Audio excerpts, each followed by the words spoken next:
It's easy to have ideas. It's very hard to turn an idea into a successful product. There are a lot of steps in between, and it takes persistence, relentlessness. So I always tell people who are, who think they want to be entrepreneurs, you need a combination of stubborn relentlessness and flexibility. And you have to know when to be which. And basically, you need to be stubborn on your vision, because otherwise it'll be too easy to give up. But you need to be very flexible on the details, because as you go along pursuing your vision, you'll find that some of your preconceptions were wrong, and you're going to need to be able to change those things. So I think taking an idea successfully all the way to the market and turning it into a real product that people care about and that really improves people's lives is a lot of hard work. You guys will find that you have passions, and having a passion is a gift. I think we all have passions, and you don't get to choose them. They pick you, but you have to be alert to them. You have to be looking for them.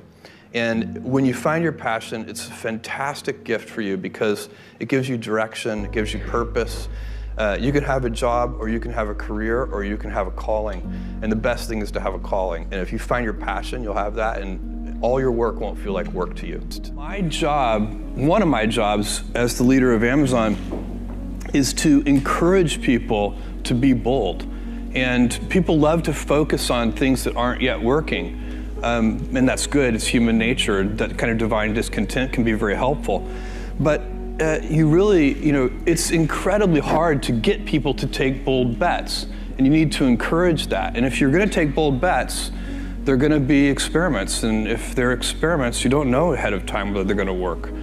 Experiments are by their very nature prone to failure, but big successes, a few big successes compensate for dozens and dozens of things that didn't work.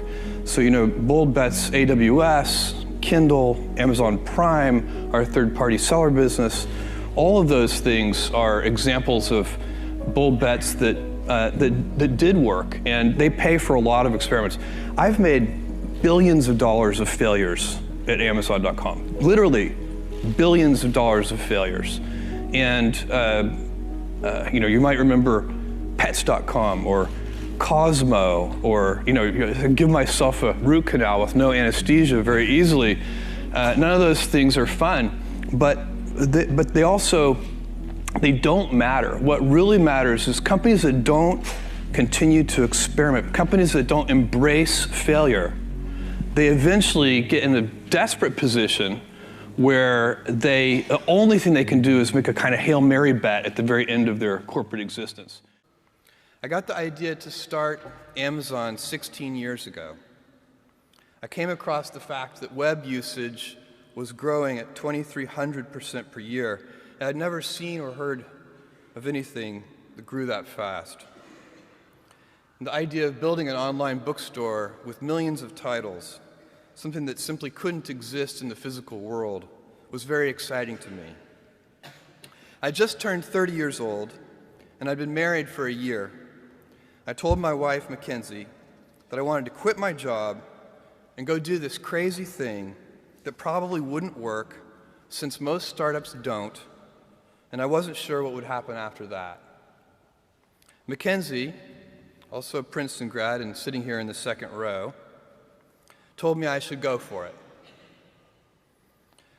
As a young boy, I'd been a garage inventor.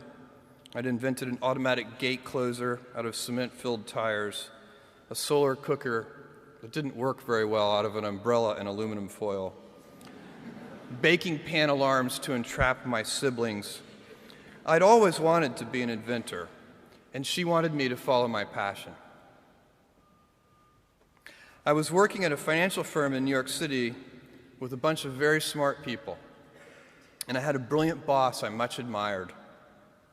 I went to my boss and told him I was going to start a company selling books on the internet.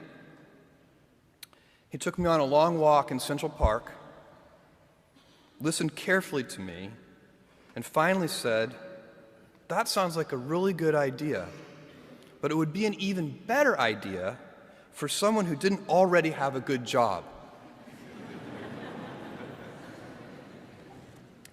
That logic made some sense to me, and he convinced me to think about it for 48 hours before making a final decision. Seen in that light, it really was a difficult choice, but ultimately, I decided I had to give it a shot. I didn't think I'd regret trying and failing, and I suspected I would always be haunted by a decision to not try at all. After much consideration, I took the less safe path to follow my passion, and I'm proud of that choice. Tomorrow, in a very real sense, your life, the life you author from scratch on your own, begins.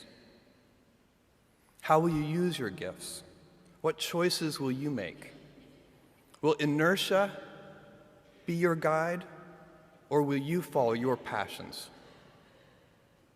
Will you follow dogma, or will you be original?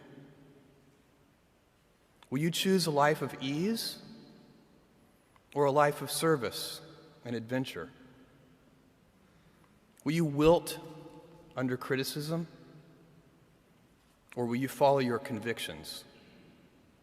Will you bluff it out when you're wrong, or will you apologize? Will you guard your heart against rejection, or will you act when you fall in love? Will you play it safe, or will you be a little bit swashbuckling? When it's tough, will you give up, or will you be relentless? Will you be a cynic, or will you be a builder? Will you be clever at the expense of others, or will you be kind?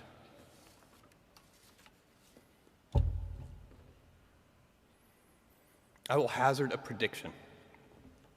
When you are 80 years old, and in a quiet moment of reflection, narrating for only yourself the most personal version of your life story, the telling that will be most compact and meaningful will be the series of choices you have made. In the end, we are our choices. Build yourself a great story. Thank you, and good luck.